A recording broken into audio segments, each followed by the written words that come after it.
Hi guys, তো সকাল থেকে আমি কিছু খাইনি, কিছু খেয়ে দোকানে আসিনি কাজে। তো এখন বাজে বেলা 12টা মতো বাজে। আমার প্রচণ্ড খিদে পেয়েছে, এখন থাকতেই পারছি না। আমি ভাবলাম কি আমি এখন 12টা বাজে তো আর কিছুক্ষণ থাকবো, 12:30 1টা পর্যন্ত থাকবো। কিছুক্ষণ পর বাড়ি গিয়ে স্নান করে খাওয়া দাওয়া করবো, কিন্তু সেটা তো আর হলো না। এত খিদে পেয়েছে মানে বলার কথা না। তার জন্য একটা রুটি নিয়ে আসলাম, সেই ভিতরে ক্রিম দেওয়া আছে, ওই রুটিগুলো নিয়ে আসলাম। এখন খেয়ে একটু জল খাই, তারপর পরে দেখা যাবে বাড়ি যখন যাবো। আর নাই গেলে নাই যাবো, নাই গেলে নাই যাবো না। রুটিটা মোটামুটি খারাপ না, খেতে ভালো। খাবে তোমরা? খাবলে খাও। আমি জানি এখানে বিচ্ছিরি একটা আওয়াজ দিবে, কারণ এখানে পাশ দিয়ে রাস্তা না।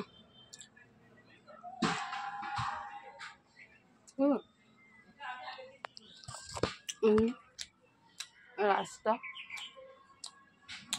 চারিদিকে টোটো, গাড়ি, বাস বলতে ওই বাসগুলো যায়, অফিসের যে বাসগুলো হয় না, কোনো জায়গায় কাজ করে তুলে দিতে শুনবে।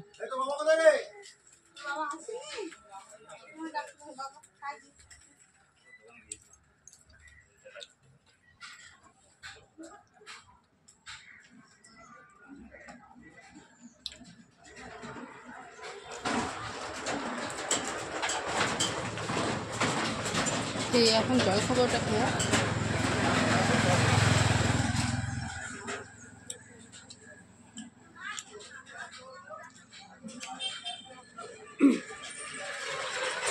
মুখে না মানে অন্য খাবার দাবার একটুও ভালো লাগছে না।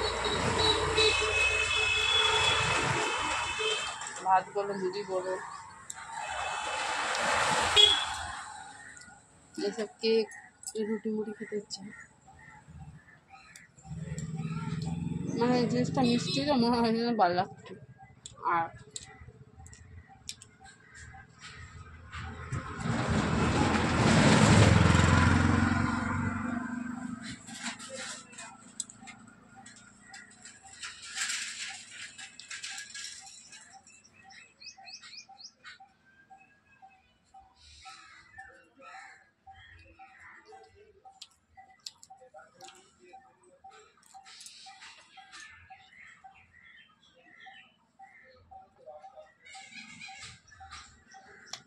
খেয়ে নিয়ে তোমাদের একটা জিনিস দেখাচ্ছি, দাঁড়াও। গাছে দেখো পাতা নেই, কিন্তু একটা ফল আছে, পুরো গাছটা একদম ভরে গেছে।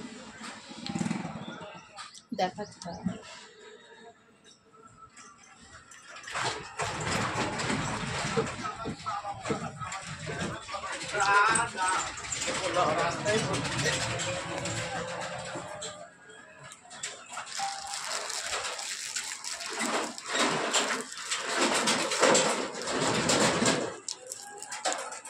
এখানের আওয়াজটা কেন হবে না? এখানে রাস্তাটা ভাঙা, আরো আওয়াজ হচ্ছে।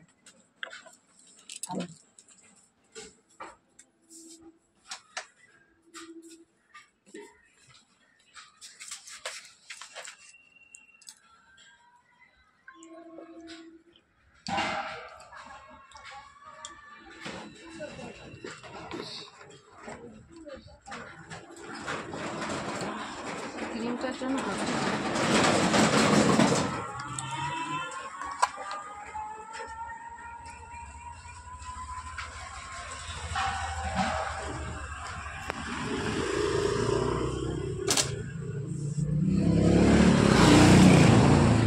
এই দেখো গাছটা, ওই যে ওই গাছটাতে দেখো পাতা নেই, পুরো ফলগুলো দেখো কেমন অবস্থা, বড় বড় এই সাইজের বড় বড় মানে হয়ে আছে, দেখেছো? এই দেখো, দাঁড়া, এই যে দেখতে পেয়েছো এবার? তো চলো, এই যে আমি কাজ করছিলাম, এই যে এইগুলো সেলাই করছিলাম, এই যে পড়ে আছে নিচে, সেলাই করছিলাম। ওই সাদাটা আর লালটা হয়েছে, আর বাকি আছে এখনো 3-4টে বাকি আছে, এখন ওইগুলো সেলাই করব। করে তারপরে বাড়ি যাবো। এখন বাজে কটা বলো তো? দাঁড়াও, তখন তো বললাম 12টা 22 হয়ে গেছে। ঠিক আছে চলো রাখছি, হ্যাঁ, পরে কথা হবে। সবাই ভালো থেকো।